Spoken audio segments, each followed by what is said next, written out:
Quand on parle de casse départ, parce que, et tant mieux, c'est un film intéressant, on a toujours un débat de fond sur les histoires d'identité, d'intégration, etc. Mais je précise toujours, et je le dis face caméra, qu'on y va pour rigoler et que c'est une comédie et qu'il y a des scènes très cocasses.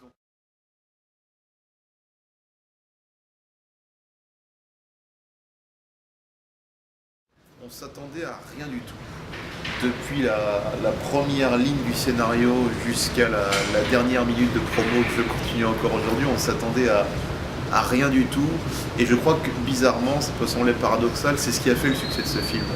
Parce qu'on ne s'attend à rien, ça veut dire qu'on a tout fait comme un premier film. Ça veut dire avec de la spontanéité, du naturel, de la sincérité et aussi de la naïveté. Et c'est aussi ça le succès du film. C'est dire, c'est des mecs qui sont allés sans calcul, sans limite finalement. Et je crois que ça manque cruellement. Aujourd'hui, on est dans une société qui vaut plus un culte à Lady Gaga, à quelque chose de très superficiel qu'à Georges Brassens ou à d'autres.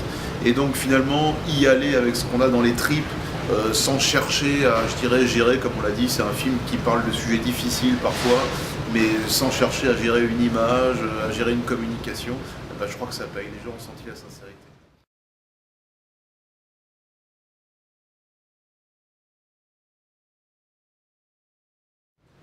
Et c'est en ça que c'est un film universel. Évidemment que les Québécois qui vont le voir, à part ceux qui connaissent très bien la France, il y a quelques subtilités franco-françaises, si j'ose dire, que ils saisiront pas tout de suite, comme si moi je vois un spectacle québécois, il y a 2-3 choses un peu culturelles. Mais c'est en ça que le film est un film totalement universel, c'est que le message en tout cas est saisi totalement par les gens qui le voient. On l'a présenté sur les îles aux Antilles, on l'a présenté ici, on va le présenter partout. Le message universel comme quoi c'est un film qui a du fond totalement humain, qui va au-delà des couleurs, au-delà de la culture, etc. Les gens le saisissent bien. Maintenant, pour parler un peu plus culturellement, comme ce film parle beaucoup d'identité, parce que c'est ça le vrai thème, contrairement au raccourci que certains imbéciles ont pu faire, c'est pas une comédie sur l'esclavage, ce qui aurait été totalement vulgaire quelque part, c'est une comédie sur l'identité. C'est une comédie sur l'intégration, c'est une comédie, on élargit encore un peu, sur l'immigration en général, et sur qu'est-ce qu'être une minorité dans un pays. Et c'est pour ça que c'est très universel, c'est que ça arrive partout aujourd'hui. Mais maintenant, la différence avec le Québec, puisqu'on le diffuse ici aujourd'hui, c'est que quand on parle des minorités en France, qui sont essentiellement constituées des minorités d'origine africaine, Afrique noire et Afrique du Nord,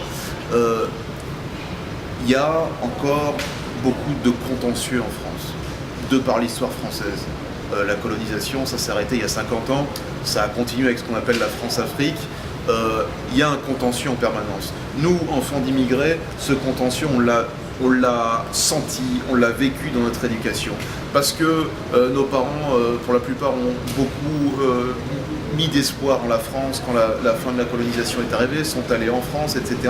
Et il y a eu beaucoup de déceptions, il y a eu beaucoup d'amertume. C'est le mot amertume. Et ça se ressent aujourd'hui en banlieue, dans certains accros, etc., certains heurts. Et ça continue aujourd'hui avec l'histoire de la laïcité, les musulmans en France, etc. Mais la différence, c'est que vous, en plus, il n'y a pas cette rancœur et cette amertume. C'est que tous les gens qui ont immigré vers le Québec, c'est plus un choix finalement, et c'est un choix d'avenir, un choix d'optimisme. Donc c'est ça la différence. C'est que les Noirs ou les Arabes ou même les Québécois de souche auront peut-être plus de mal à percevoir ça. Mais à travers ce film, vous pouvez plus comprendre ce qu'on appelle en France le malaise des banlieues, par exemple.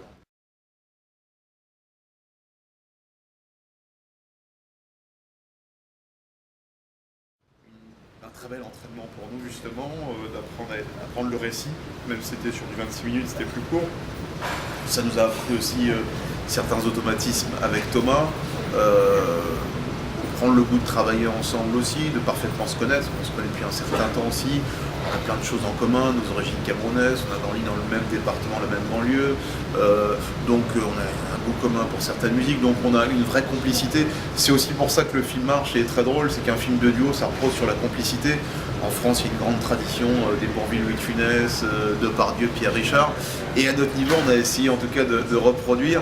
Et je crois qu'on l'a réussi parce que, comme je l'ai dit, il y a une sincérité aussi dans notre complicité. On se connaît vraiment et on a su se diriger l'un et l'autre.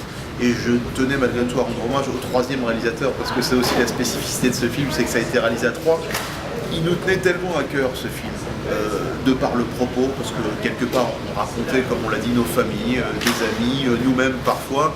On ne voulait pas le lâcher, c'est pour ça qu'on a continué à se diriger mutuellement et à faire appel à un troisième larron donc pour la partie technique et image, qui est Lionel Stekiti, et donc qui est co-réalisateur et qui a sa part de responsabilité, sa large part de responsabilité dans le succès de ce film.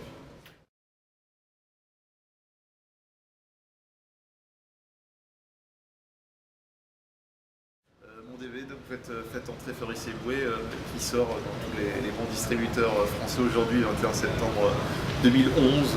Voilà, pour ceux qui ont eu l'occasion de voir le spectacle. Et puis il y a un bonus qui vaut la peine, justement, on parlait d'Inside, de Jamel Comedy Club, qui est, je dirais, un épisode interdit, plus centré évidemment sur ma personne, puisque c'est le DVD de mon spectacle, mais qui est très très drôle.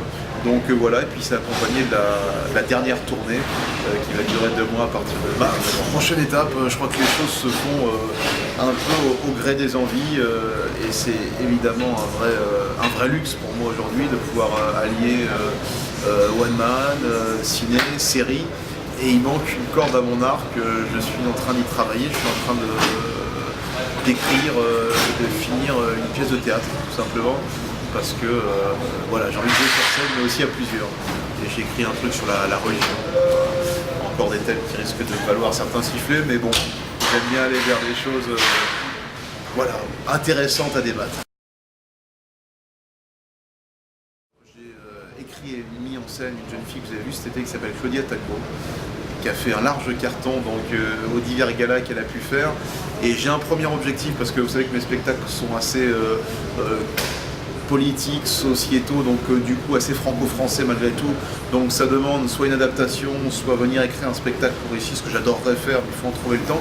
Par contre, le spectacle que j'ai écrit pour Claudia, il est essentiellement sur les relations hommes-femmes et il est très engagé, il a un petite pointe de féminisme qui va beaucoup plaire en plus, je pense, au Québec. Et donc on va débarquer dans un premier temps, pourquoi pas, j'irai peut-être faire les premières parties, mais dans un premier temps, il est sûr que le spectacle d'1h30 qui va arriver ici, c'est celui de Claudia. Et à mon avis, ça va être enfin, les Québécois vont se régaler. Grosse dédicace donc à l'actualité africaine à Montréal. Tout qui Montréal, restez branchés, restez connectés, restez Fabrice Eboué, merci beaucoup.